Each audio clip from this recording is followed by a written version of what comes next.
A graça e a paz a todos, boa noite. É uma honra e um prazer estar aqui com vocês hoje.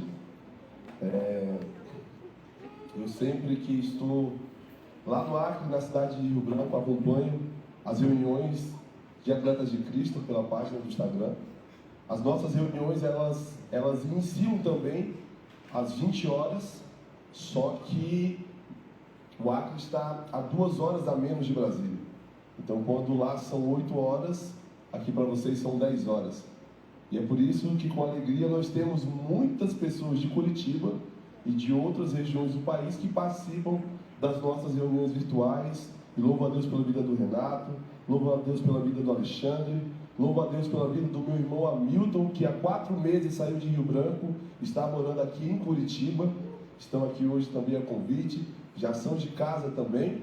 E é um prazer enorme poder estar aqui para poder falar para vocês um pouco da palavra. O pastor já falou meu nome, é Sender Sil. Eu faço parte da missão Atletas de Cristo há 12 anos. Há 12 anos nós iniciamos no estado do Acre, na cidade de Rio Branco, na capital, as ações de Atletas de Cristo, e o Senhor tem nos abençoado muito. Ali no Acre nós fazemos área com a Bolívia e com o Peru, é parecido com Foz do Iguaçu, né? Só que a gente faz com a Bolívia e com o Peru, então temos acesso também a essas 2 nações, e ali nós podemos anunciar também a palavra de Deus, aquelas 2 nações também, da forma como o Senhor tem nos usado. Então lá no estado do Acre, eu mando um abraço para vocês do nosso grupo local. Algumas pessoas estão na live também nos assistindo, e louvado seja Deus por esse tempo, amém? A minha esposa, ela tem uma vontade imensa de morar em Curitiba. Eu falei isso para o Hamilton hoje. Ela tem muita vontade de morar em Curitiba, e ela está lá na cidade de Rio Branco, a Deise. Eu sou o pai do Davi, de 8 anos, e da Letícia. São os 2 pequenos lá de casa. E hoje eu quero compartilhar algo com você muito especial. Eu quero que você abra a sua Bíblia no livro de Mateus, no capítulo 26. Livro de Mateus, capítulo 26, a gente vai para o jogo agora. Um abraço também ao pastor Gil, lá da Bahia, nosso querido irmão. A todos que estavam também no congresso lá em Foz, uma bênção de Deus. Foi tão abençoado que eu quase perco a minha voz, mas Deus é maravilhoso. Mateus capítulo 26, a partir do verso 26 também. Mateus 26, a partir do verso 26. Diz assim a palavra do Senhor: enquanto eles comiam, Jesus ele tomou o pão e deu graças, e partiu e deu aos seus discípulos, dizendo: tomem e comam, isto é o meu corpo. Em seguida ele tomou o cálice e deu graças e ofereceu aos discípulos, dizendo: bebam dele todos vocês, isto é o meu sangue da aliança, que é derramado em favor de muitos para perdão de pecados. Eu lhe digo que de agora em diante não bebereis deste fruto da videira, até aquele dia em que beberei o vinho novo com vocês no reino de meu Pai. Verso 30. E depois de terem cantado um hino, saíram para o Monte das Oliveiras. Deus, nos abençoa, Senhor, da Tua palavra, Senhor, neste momento. Depois de termos entoado, Senhor, hino, Senhor, a Ti, Senhor, de gratidão, de louvor, Senhor, verdadeiro. E agora nós pedimos, Senhor, nos conduza com a Tua palavra, fala o que o Teu Espírito, Senhor, Ele quer falar a cada coração, e que os Seus filhos possam sair daqui, Senhor, renovados diante daquilo que o Senhor tem a nos mostrar e a nos ensinar nessa noite, em nome de Jesus. Amém. Esse texto de Mateus, quando eu começo a ler, eu tenho certeza que você pensou: será que o irmão Sender vai falar de Santa Ceia? Porque ele é um texto usado normalmente nas nossas reuniões, nos nossos cultos de Santa Ceia. Mas essa palavra hoje, ela foi uma palavra que ela se alinhou muito com aquilo que o nosso irmão Milton ele passou. Eu vim do Acre com 2 palavras preparadas. Digo: Senhor, o Senhor vai direcionar a palavra que o Senhor quer destinar ao nosso grupo local de Curitiba. E quando o fato veio e aconteceu com o Milton, eu tive realmente a confirmação. E o tema da nossa palavra é louvor em tempo de aflição.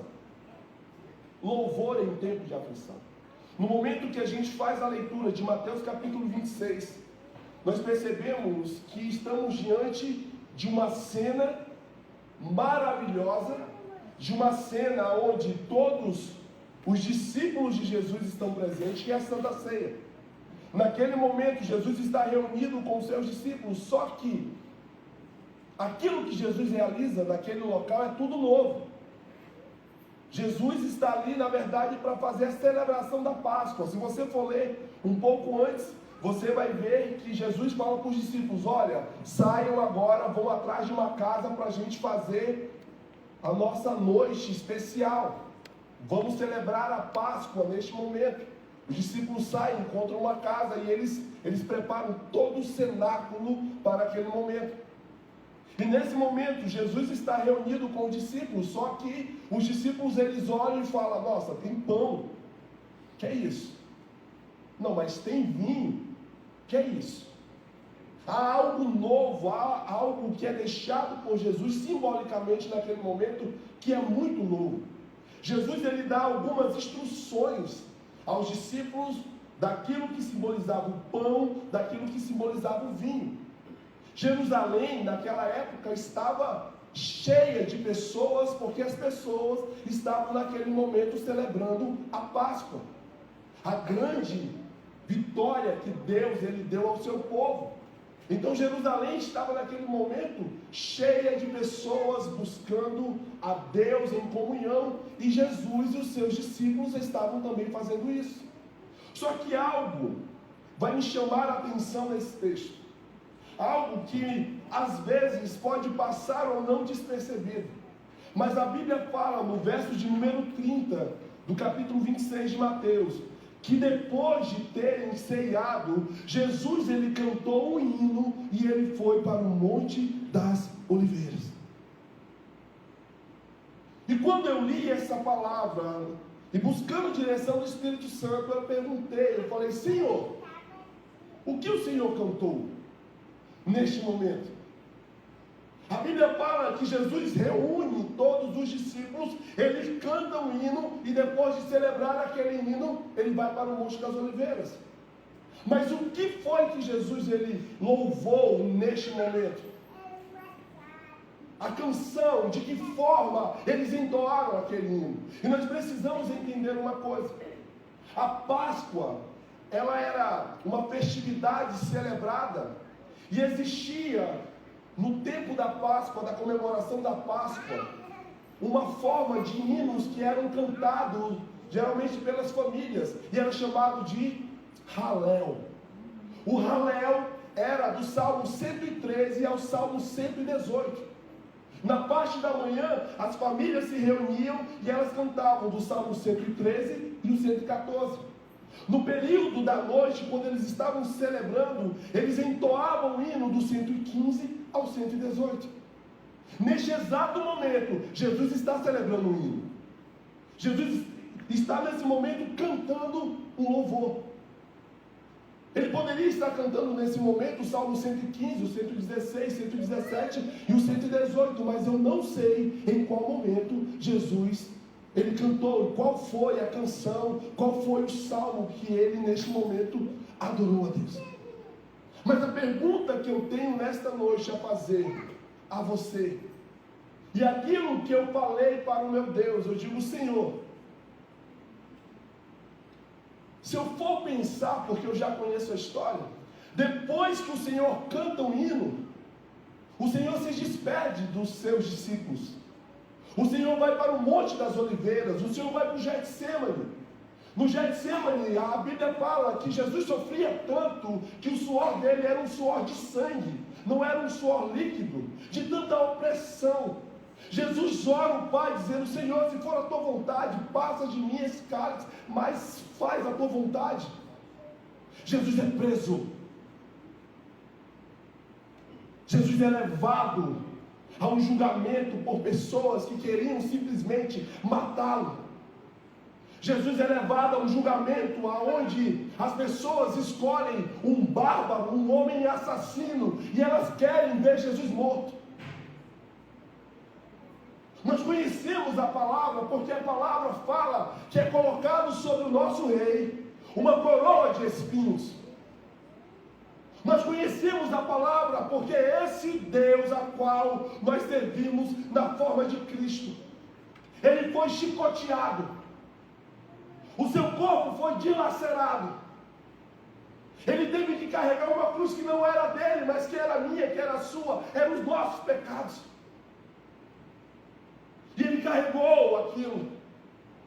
No meio da caminhada, cuspiam em seu rosto, humilhavam a sua palavra. Mas mesmo assim, Jesus, ele seguiu no propósito a qual o Senhor tinha direcionado. Jesus, ele morre naquela cruz, mas ele ressuscitou, amém? Mas você vai entender o porquê eu estou narrando tudo isso. Sabe por quê? Porque eu pergunto a você, o que faz e o que fez Jesus louvar a Deus, sabendo que passaria por todas essas coisas? Eu te pergunto, o que fez com que Jesus, ele louvasse a Deus diante de tantas lutas que ele passaria? Eu te pergunto, será que você louva a Deus quando você vai para um campeonato sub-12 e você não consegue esse troféu lindo quando você perde o jogo? Será que você louva a Deus quando você toma, de certa forma, uma jogada inesperada e toma um gol no último minuto e faz com que o seu time ele não se classifique? Será que quando termina aquilo você fala assim, Senhor, eu vou te louvar mesmo neste momento de dor e de sofrimento, mas eu quero te louvar? Será que nós louvamos a Deus no momento que nós recebemos uma notícia dizendo assim, olha, você está desempregado a partir de hoje, houve um corte na firma e a partir de hoje não tem mais como você permanecer? Será que nós louvamos a Deus a partir do momento que nós recebemos uma notícia que não esperávamos? Será que nós louvamos a Deus quando nós recebemos uma informação dizendo, olha, o seu diagnóstico é um AVC? Será que nós fazemos isso? No momento que eu olho para a palavra de Deus, eu entendo que Jesus, através do verso 30, ele nos ensina um princípio a qual nós temos que aprender hoje. Nós temos que entender que louvar a Deus, ele antecede a vitória que um dia o Senhor nos dará. Louvar a Deus antes significa dizer, Senhor, eu confio em Ti de uma maneira plena e convicta, e sei que se o Senhor fizer, o Senhor será Deus, mas se o Senhor também não fizer, o Senhor continuará sendo Deus. Jesus, ele passa todo o sofrimento para representar a mim e a você que de fato a única confiança dele estava no Deus vivo de Israel. Eu não sei qual tem sido a tua atitude diante dos sofrimentos, diante das aflições que você tem passado. Não sei se você tem questionado a Deus, como muitas vezes eu questionei. Não sei se você tem chutado o balde e tem falado assim, eu não quero mais saber disso. Eu não quero mais buscar a esse Deus. Eu não quero mais jogar o futebol, porque o nosso time ele não consegue avançar nunca. Quando nós fazemos isso, nós estamos fugindo de um propósito a qual o Senhor tem em nossas vidas. Mas a partir do momento que em todas as lutas e aflições eu declaro dizendo, Senhor, obrigado mesmo num dia difícil. Obrigado, Deus, porque a porta de emprego ela não foi aberta e eu te louvo por isso. Obrigado, Deus, porque eu estou vivo e aquilo que veio sobre a minha vida não vai prosperar, porque mesmo assim o Senhor guardou a minha vida. Nós estamos antecedendo aquilo que Deus ainda fará em nossas vidas. Só que nós somos imediatistas. Nós queremos que uma equipe de futebol ela esteja pronta de um dia para a noite. Nós queremos que o time ele esteja alinhado verdadeiramente de um dia para a noite. Nós queremos que as oportunidades elas surjam, sabe, da nossa frente, da maneira como nós queremos, e não esperamos e entendemos o tempo de Deus. Jesus, ele louva ao Senhor neste momento, antes de tudo aquilo que aconteceu com ele. E eu te pergunto, e por que nós não fazemos o mesmo a partir de hoje? O porquê nós não entregamos de fato o nosso coração e dizemos a Ele: Senhor, eu confio em Ti, independentemente daquilo que acontecer na minha vida. Eu não te adoro, ó Deus, simplesmente por aquilo que o Senhor pode me dar, mas sim por aquilo que o Senhor é. E eu quero, Senhor, ter o Senhor comigo nesse jogo da vida, porque eu sei que de fato assim eu vou conseguir vencer. Eu amo tanto esse Jesus, que ele me ensina uma coisa, ainda no momento que ele está na crucificação. E eu quero que você abra a sua Bíblia, no livro de Mateus.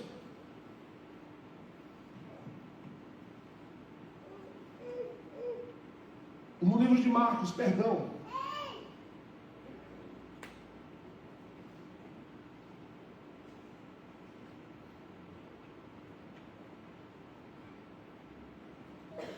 Livro de Marcos.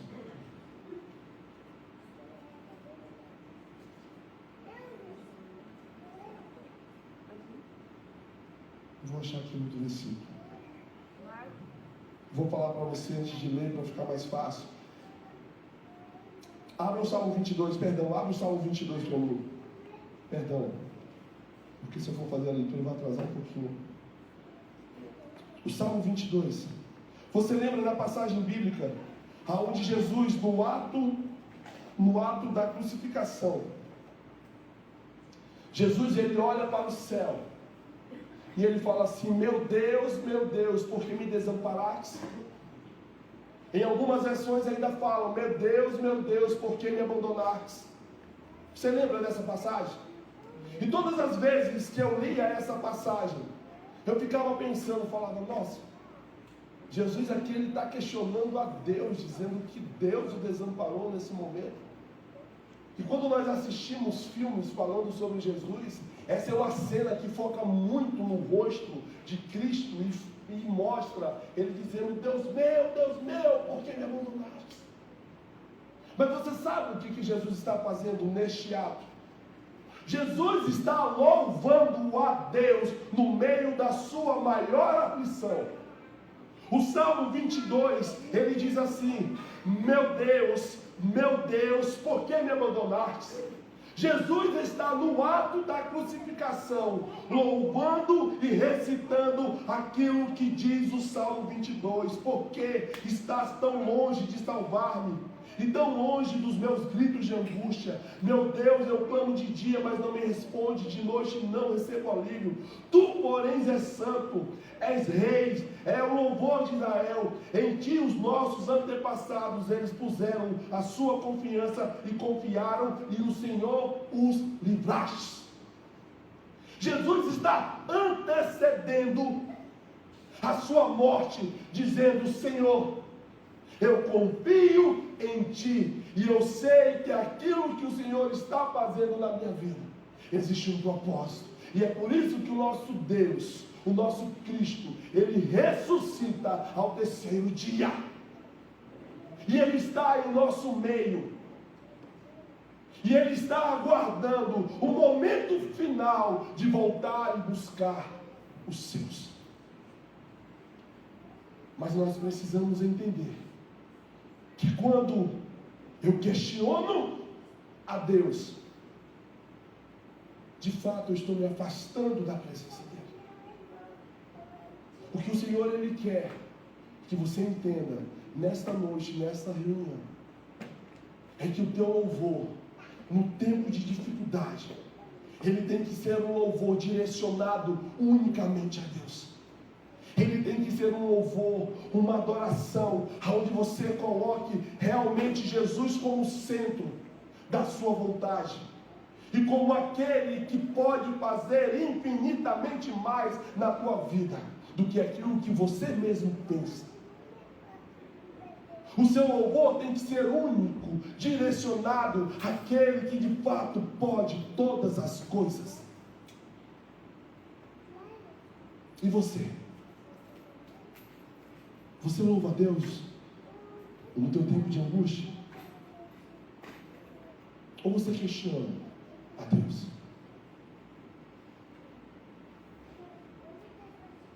Ou você é daquele que só celebra no momento que o time ganha, mas quando o jogo está apertado, está difícil, você não consegue dar um aleluia, um glória a Deus? Isso é princípio. Isso é princípio.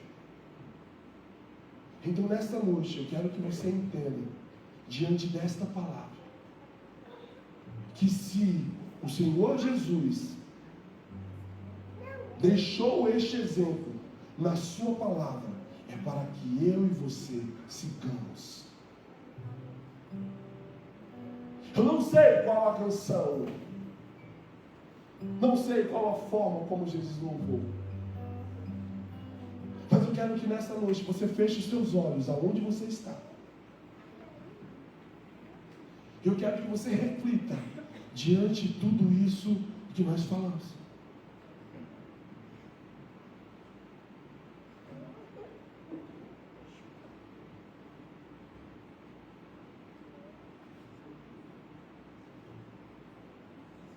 Eu quero que você fale com o teu Deus.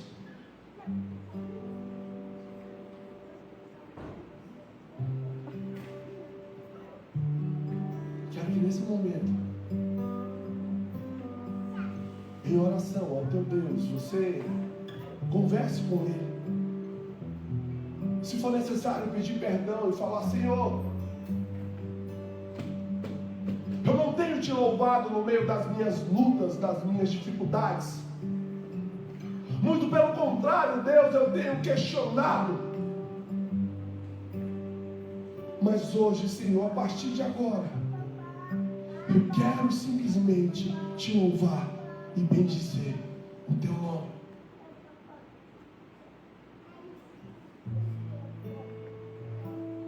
Porque tu és grande, porque tu és soberano. E eu sei que grandes coisas o Senhor tem para fazer na minha vida, a partir de hoje. Eu não sei a canção que o Senhor louvou, mas neste momento, eu quero que você louve esta canção.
Só tu és o Deus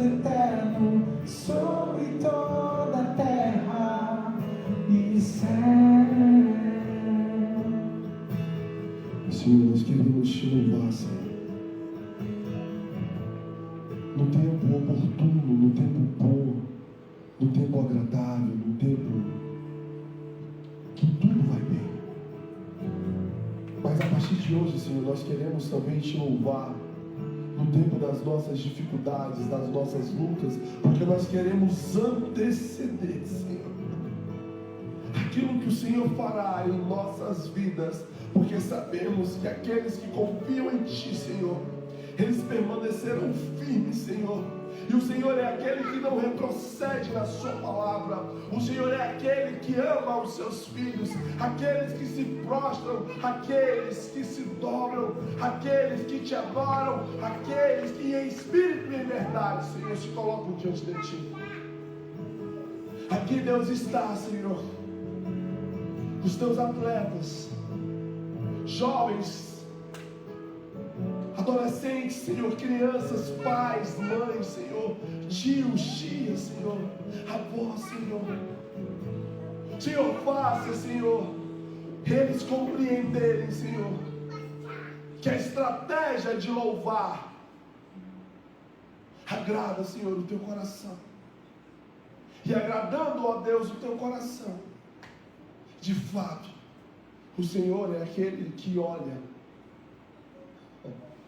com amor infinito e diz: filho, filha, eu estou contigo neste jogo.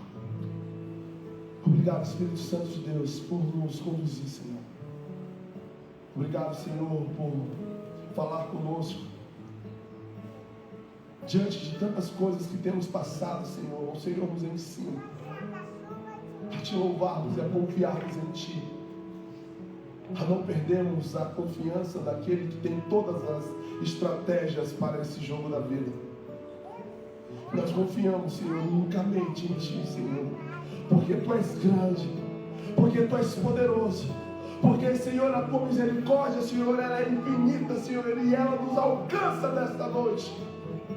Senhor, abençoa o coração aflito neste momento. Abençoa, Senhor, o coração que está sem paz neste momento. Refrigera, Espírito Santo de Deus, almas abatidas, Senhor, nesta noite. Se faz presente, se faz Deus, se revela, Senhor. E que os Seus filhos e filhas, Senhor, eles possam Te louvar. Te louvar como Paulo e Silas Te louvaram naquela prisão, Senhor. Mesmo chicoteados, eles Te louvaram, e o Senhor os livrou. E assim o Senhor também vai livrar a tua vida, no momento que Tu declarar que Ele é santo, santo, santo, santo, santo, santo, santo. Senhor, continua abençoando, Senhor, a Tua igreja, os Teus atletas de Cristo. Abençoa, Senhor, a vida do humilde, Senhor, deste varão valoroso, e que ele possa Te louvar, Senhor, e confiar em Ti.